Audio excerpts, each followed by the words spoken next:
नमस्कार, मैं डॉक्टर नुपुर पांडे, शिशु एवं बाल रोग विशेषज्ञ, आज आपके सामने बहुत ही महत्वपूर्ण टॉपिक पे चर्चा करने आई हूँ। आशा करती हूँ सभी पेरेंट्स और बच्चे खूब स्वस्थ होंगे। तो आज हमारे चर्चा का विषय रहेगा कि जो न्यूबॉर्न होता है, नवजात शिशु होता है, तो उसकी देखभाल घर वालों को, माँ को, पेरेंट्स को कैसे करनी चाहिए। ये बहुत ही इम्पोर्टेंट टॉपिक है। बहुत पेरेंट्स कंफ्यूज रहते हैं, बहुत खुश हो जाते हैं जब बच्चा पैदा होता है। जब नन्ही किलकारी उनके घर में गूंजती है तो बहुत खुशी की लहर दौड़ जाती है। बट साथ ही साथ एक इतनी नन्ही सी जान है, उसको कैसे हैंडल करा जाए, बहुत कंफ्यूजन होती है पेरेंट्स के लिए और उनके घर वालों के लिए। तो कुछ ऐसे इंपॉर्टेंट पॉइंट्स में आज मैं बात करूंगी, आपको इंपॉर्टेंट पॉइंट्स को अवगत कराऊंगी कि क्या करना है और क्या नहीं करना है। तो ध्यान से सुनिए, फायदा होगा आपका। सबसे पहले हम बात करेंगे ब्रेस्ट फीडिंग के लिए। तो जो नवजात शिशु होता है, जो एक नॉर्मल हेल्दी न्यूबॉर्न होता है, उसके लिए अमृत है माँ का दूध। माँ को उसको हर 2 से 3 घंटे में अपना ही दूध देना है, ब्रेस्ट फीडिंग करानी है। और ये 6 मंथ्स तक के लिए, जन्म से लेके 6 मंथ्स तक के लिए माँ को अपना ही दूध देना है। माँ के दूध को हम लिक्विड गोल्ड कहते हैं, मतलब अमृत है माँ का दूध बच्चे के लिए। और स्पेशली जो पहले 2 दिन में माँ का दूध आता है, डिलीवरी के जस्ट 1-2 दिन बाद माँ का दूध आता है, वो पहला गाढ़ा पीला दूध होता है, जिसको हम साइंटिफिक लैंग्वेज में, मेडिकल साइंस में कोलोस्ट्रम कहते हैं। तो वो जो होता है ना, वो तो बहुत ही जरूरी है बच्चे को मिलना, क्योंकि वो इम्यूनिटी से भरपूर होता है। उसमें रोग प्रतिरोधक तत्व ऐसे होते हैं जिससे बच्चे को बहुत सारे इन्फेक्शन से बचाव होता है। बहुत सारे कल्चर्स में, बहुत सारे रिलीजन्स में ऐसा माना जाता है कि वो दूध डिस्कार्ड कर देते हैं, वो दूध नहीं पिलाते हैं बच्चे को। लेकिन आपको ऐसा नहीं करना है, क्योंकि वो दूध बच्चे के लिए संपूर्ण आहार है। उससे बहुत इम्यूनिटी मिलती है बच्चे को, रोग प्रतिरोधक क्षमता बढ़ती है बच्चे की। दूसरी इंपॉर्टेंट चीज है कि ब्रेस्ट फीडिंग की फ्रीक्वेंसी क्या होनी चाहिए। तो एक बच्चे को 2 से ढाई से 3 घंटे में आपको दूध देना ही देना है। नॉर्मली बच्चे जो होते हैं ना, वो दूध पीने के बाद तुरंत सो जाते हैं। कभी कभी कुछ बच्चे 3-4 घंटे तक सोते रहते हैं एक स्ट्रेच के लिए। लेकिन आपको अगर 3 घंटे हो जाएं तो बच्चे को हल्का सा पीठ पे थपथपा के, हल्का सा पैर पे टिकल करके आपको उठाना है बच्चे को। तो 3 घंटे के बाद तो बच्चे को दूध देना ही है। और रात में दूध देना तो बहुत जरूरी है। एक नॉर्मल न्यूबॉर्न को कम से कम 2 से 3 बार फीड कराना चाहिए रात में, क्योंकि आप जितना ज्यादा बच्चे को फीड कराओगे, माँ का दूध उतना ही ज्यादा बढ़ेगा। रात में फीड कराना बहुत जरूरी है, क्योंकि माँ के अंदर कुछ हार्मोन्स होते हैं, ऑक्सीटोसिन, प्रोलैक्टिन, जो कि दूध बढ़ाने में और दूध रिलीज करने में बहुत मदद करते हैं। तो वो मोस्टली जो हार्मोन साइकिल होती है, वो जब रात में बच्चा दूध पीता है तो ज्यादा स्टिमुलेट होती है। तो इसलिए रात की फीडिंग बहुत जरूरी है। तो बच्चे को पहले 6 महीने तक माँ का दूध मिलना चाहिए। वो लिक्विड गोल्ड है, अमृत है बच्चे के लिए। हर 2.5 से 3 घंटे पे दूध पिलाना है, कोलोस्ट्रम जरूर पिलाना है। और 3 घंटे के बाद भी अगर बच्चा सो रहा है तो आपको उठा देना है उसे, और दूध पी के वो तुरंत सो जाएगा। ये बच्चे का नॉर्मल फिजियोलॉजी है, तो ये बिल्कुल नॉर्मल है। तो ये बात तो हो गई ब्रेस्ट फीडिंग की। दूसरा इंपॉर्टेंट पॉइंट हम डिस्कस करेंगे कि आपको दूध पिलाने के बाद बच्चे को बर्पिंग देनी है। बर्पिंग मीन्स डकार दिलवानी है। क्योंकि बच्चे जो होते हैं ना, नॉर्मली दूध पीते हैं तो वो दूध के साथ साथ कुछ हवा भी अंदर ले लेते हैं।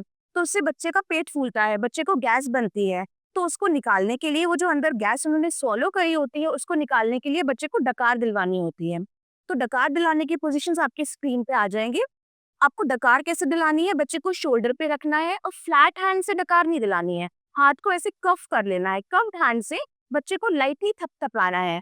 और ये कम से कम अमूमन 10 से 15 मिनट तक के लिए थपथपाना है। जरूरी नहीं कि हर बार आपको बच्चे की डकार सुनाई दे। कभी कभी बच्चे की डकार नहीं भी सुनाई देती है, लेकिन आपको ये रेगुलर हर बार दूध पिलाने के बाद ही करना है। क्योंकि बहुत सारे पेरेंट्स होते हैं ना कि दूध पिलाने के बाद बच्चे को तुरंत लेटा देते हैं।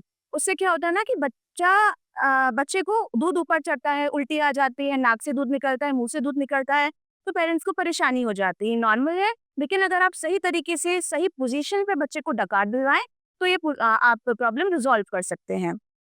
तीसरी इंपॉर्टेंट और महत्वपूर्ण बात क्या है कि बच्चे की स्लीपिंग पैटर्न के बारे में मैं डिस्कस करूंगी। नॉर्मली जो न्यूबॉर्न बच्चा होता है, पहले 1 महीने तक बच्चा कम से कम 18 से 20 घंटे सोता है। जी हाँ, 18 से 20 घंटे बच्चा सोता है, ये नॉर्मल है। और मैं आपको ये बताना चाहूंगी कि जो स्लीपिंग टाइम है बच्चे का, जितना ज्यादा होगा, जितना अच्छा होगा, बच्चे की ग्रोथ भी उतनी ही होगी। क्योंकि जो नवजात शिशु होते हैं, उनकी ग्रोथ मोस्टली स्लीपिंग में होती है। और सोने सोने का एक बहुत इंपॉर्टेंट क्या है कि बच्चे की ग्रोथ होती है और सोने में आपको ये चीज ध्यान में रखनी है कि बच्चे के बिल्कुल पास ना सोएं, बच्चे को पेट के बल ना सुलाएं, बच्चे को करवट से ना सुलाएं, क्योंकि एक बच्चे को डायरेक्ट पेट से सुलाने से क्या होता है ना कि बच्चे की दिल की धड़कन तुरंत रुक जाती है। कभी-कभी हम लोग ने ये पाया है, बहुत सारी स्टडीज ऐसी हुई है, सडन इन्फेंट डेथ सिंड्रोम नाम की एक बीमारी हो जाती है, तो बच्चे को आप पेट के बल सुलाएं। तो हमेशा बच्चे को पीठ के बल सुलाना चाहिए। जो भी बच्चे के पास सो रहा है, माँ सो रही है, तो थोड़ा सा डिस्टेंस मेंटेन करना चाहिए बच्चे से, ताकि बच्चा दबे ना।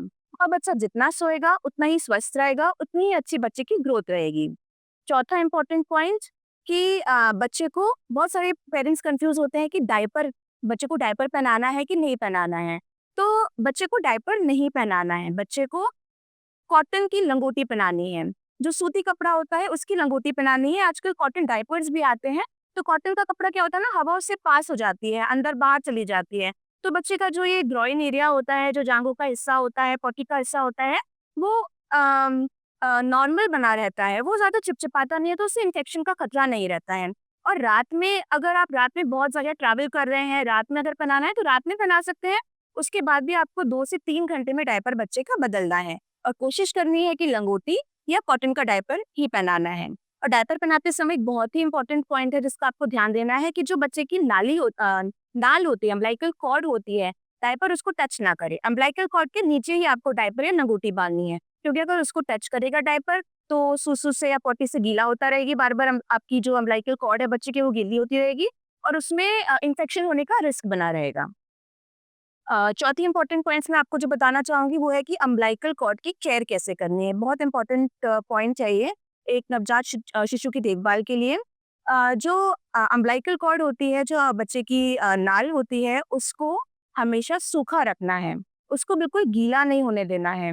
गीले होने से क्या होता है ना, उसमें इन्फेक्शन हो जाता है। अगर कभी भी आपको लगे कि उसमें थोड़ा-सा खून आ रहा है या मवाद आ रहा है, तो तुरंत डॉक्टर से कंसल्ट करनी है। अपने आप से कोई भी मेडिसिन नहीं लगानी है। उसको गीला बिल्कुल नहीं करना है। जितना सूखा रखेंगे, उतनी जल्दी अम्बिलिकल कॉर्ड फॉल हो जाएगी। Normally umbilical cord 7 to 10 days, normal बच्चे में 7 टू 10 डेज़ लगते हैं अम्बिलिकल कॉर्ड फॉल होने में। और बिल्कुल भी उसमें कुछ भी मेडिसिन आपको अपने आप से नहीं लगानी है। बहुत सारे हम लोग, ये बहुत सारी कल्चर्स में है कि कुछ लोग उसमें पाउडर लगा लेते हैं, क्रीम लगा लेते हैं, तेल लगा लेते हैं। इवन कुछ लोग हमने देखा है कि गोबर भी लगा लेते हैं। तो ये बहुत ज़्यादा सेप्सिस हो जाती है बच्चों को, मतलब इन्फेक्शन हो जाता है। तो आप जितना सूखा रखेंगे उतनी जल्दी अम्बिलिकल कॉर्ड आपकी फॉल हो जाएगी बच्चे की, और उतना अच्छा बच्चा स्वस्थ रहेगा। फिफ्थ इम्पोर्टेंट पॉइंट जो है, बहुत सारे पेरेंट्स कंफ्यूज होते हैं कि डॉक्टर साहब बच्चे को नहलाना कब है।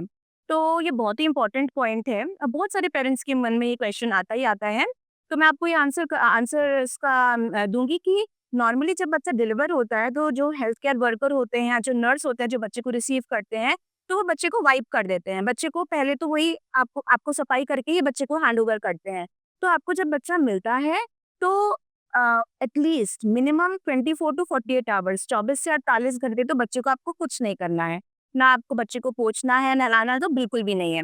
क्योंकि हमने ये देखा है कि अगर आप बच्चे को विदिन 48 आवर्स या विदिन 24 आवर्स तुरंत नहला देते हो, तो बच्चे को हाइपोथर्मिया, बच्चे का टेम्परेचर एकदम से कम होने लगता है। बच्चे को हाइपोग्लाइसीमिया, बच्चे की बॉडी में ग्लूकोज कम हो जाता है, तो उससे बच्चों को खतरा हो जाता है। नॉर्मली ये माना जाता है कि जब तक उसकी अम्बिलिकल कॉर्ड फॉल ना हो जाए, जब तक बच्चे की नाल गिर ना जाए, तब तक तो आपको बच्चे को नहलाना नहीं है। क्या करना है, बच्चे की सफाई पर कैसे रखनी है? बच्चे की सफाई ऐसे रखनी है कि आपको स्पॉन्ज बाथ देनी है। स्पॉन्ज बाथ मतलब कोई भी आप कपड़ा ले लीजिए, साफ कपड़ा, सूती कपड़ा ले लीजिए, उसको अच्छे से ल्यूकवार्म वाटर, जो गुनगुना पानी होता है, ना पानी ठंडा होना चाहिए, ना पानी गर्म होना चाहिए। जो ल्यूकवार्म वाटर होता है, ठंडा पानी होता है, उसको आप सोक कर लें पानी में, और बच्चे को अच्छे से पोंछना है।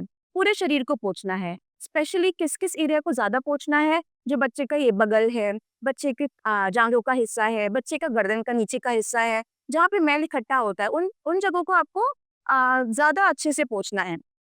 तो आपको स्पॉन्ज बाथ देनी है, नहलाना बिल्कुल भी नहीं है। 24 टू 48 आवर्स तो बिल्कुल भी नहीं, और अगर आप टाल सकते हैं तो 7 से 10 दिन आप स्पॉन्ज बाथ दीजिए, जब तक कि बच्चे की नाल ना गिर जाए। क्योंकि मैंने आपको पहले भी बताया था कि अम्बिलिकल कॉर्ड जो होती है, उसका उसको इन्फेक्शन हो जाता है गीलेपन से। तो अगर आप नहलाएँगे तो वो गीला रहेगा, तो बच्चे को इन्फेक्शन हो जाएगा।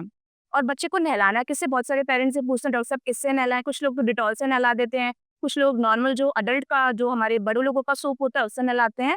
तो ऐसा बिल्कुल भी नहीं। देखिए, बच्चों की जो स्किन होती है ना, जो बच्चे की चमड़ी होती है, उसका पीएच अलग होता है। तो बेबी सोप्स स्पेशली आते हैं बच्चों के लिए। जो बच्चे की पीएच से मैच करते हैं। तो बेबी सोप्स का ही यूज करना है आपको बच्चों को नहलाने के लिए।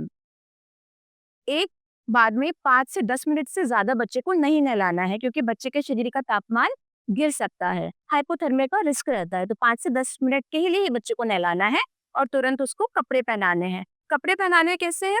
नॉर्मली जो बच्चा होता है ना, बच्चे का सिर बड़ा होता है शरीर के कंपैरिजन में। जो बॉडी सरफेस एरिया होता है वो सिर का बड़ा होता है, तो बच्चे को हीट लॉस ज़्यादा होता है। तो आपको सिर को कवर करना है, चाहे सर्दी हो, सर्दियों में तो करना ही करना है। सिर को कवर कैसे करेंगे? एक कैप कैप पहनानी है, टोपी पहनानी है, पैर और हाथों को कवर करना है, सॉक्स पहनाने हैं, हाथों के लिए मिटन्स आते हैं, मिटन्स पहनाने हैं। एंड बच्चों को लेयर ऑफ क्लोथ्स पहनानी चाहिए। जैसे हम नॉर्मली 1 टू 2 लेयर्स पहनते हैं, तो बच्चों को 2 टू 3 लेयर्स पहनानी है। एक सर्दियों में तो layer multiple layer of clothes, एक स्वेटर, एक बनियान आप पहना दीजिए, एक सूती कपड़ा पहना दीजिए, उसके ऊपर एक और सूती कपड़ा पहना दीजिए, फिर स्वेटर पहना दीजिए। तो लेयरिंग ऑफ क्लोथ्स हो जाएगी, तो बच्चे का टेम्परेचर नॉर्मल बना रहेगा। देन और इम्पोर्टेंट पॉइंट्स जो होते हैं, जो पेरेंट्स को कंफ्यूज करते हैं, वो ये है कि बच्चे का हाइजीन कैसे रखना है। बहुत ही इम्पोर्टेंट पॉइंट है जो बच्चों को इन्फेक्शन से बचाता है। जितना आप मैक्सिमम आप अवॉइड कर सकें, बहुत भारी लोगों को बच्चों से नहीं मिलना है। माँ और बच्चे को पहले 1 महीने में बहुत बाहर नहीं जाना है, लोग आके नहीं मिले। बहुत सारे लोग होते हैं ना, बहुत खुश हो जाते हैं, बच्चे को किस करने लगते हैं, फोरहेड पे किस करते हैं, माउथ पे किस करते हैं, लिप्स पे भी किस करते हैं, तो बहुत ज़्यादा इन्फेक्शन हो जाता है बच्चों को उससे। बहुत बच्चे की इम्यूनिटी वीक होती है, क्योंकि जो छोटा बच्चा होता है उसकी इम्यूनिटी बहुत वीक होती है। तो ऐसा बिल्कुल नहीं करना है। जो भी आए बच्चे को हैंडल करे, इवन माँ भी हैंडल करे, तो वो भी अपने हैंड सैनिटाइज करे पहले, हैंड को सैनिटाइज करे। घर वाले जो भी बच्चे को टच करना चाहे वो हैंड सैनिटाइज करे, उसके बाद बच्चे को उठाए, बच्चे को रख के फिर से अपने हैंड सैनिटाइज करने हैं। और बच्चे को जब भी आप उठाएं या जब भी आप हैंडल करें बच्चे को, तो ये याद में रखना है कि बच्चे का सिर बहुत सपोर्ट करना है आपको, है ना। कुछ लोग कंधे से उठा लेते हैं बच्चे को, कुछ लोग ऐसे उठा लेते हैं, शोल्डर से उठा लेते हैं बच्चे को, तो ये बहुत ही गलत प्रैक्टिस है, क्योंकि जो बच्चों का सिर होता है ना, उसकी नेक की मसल्स बहुत कमजोर होती हैं। तो बच्चे का हेड सपोर्ट बहुत जरूरी है, जब तक कि बच्चे का हेड कंट्रोल ना आ जाए। लगभग 3 से 4 महीने में बच्चे का गर्दन सपोर्ट करने लगता है उसकी बॉडी को। तो 3 से 4 महीने तक के लिए तो बच्चे का हेड सपोर्ट होना बहुत ज़रूरी है। तो हमेशा बच्चे को ऐसे ही उठाना है। जो भी आपके आस-पास आपको लग रहा है कि ये बच्चे को गलत तरीके से उठाया है, तो आपको बेहिचक उसको टोक देना है, क्योंकि बच्चे से कीमती कुछ नहीं है आपके लिए।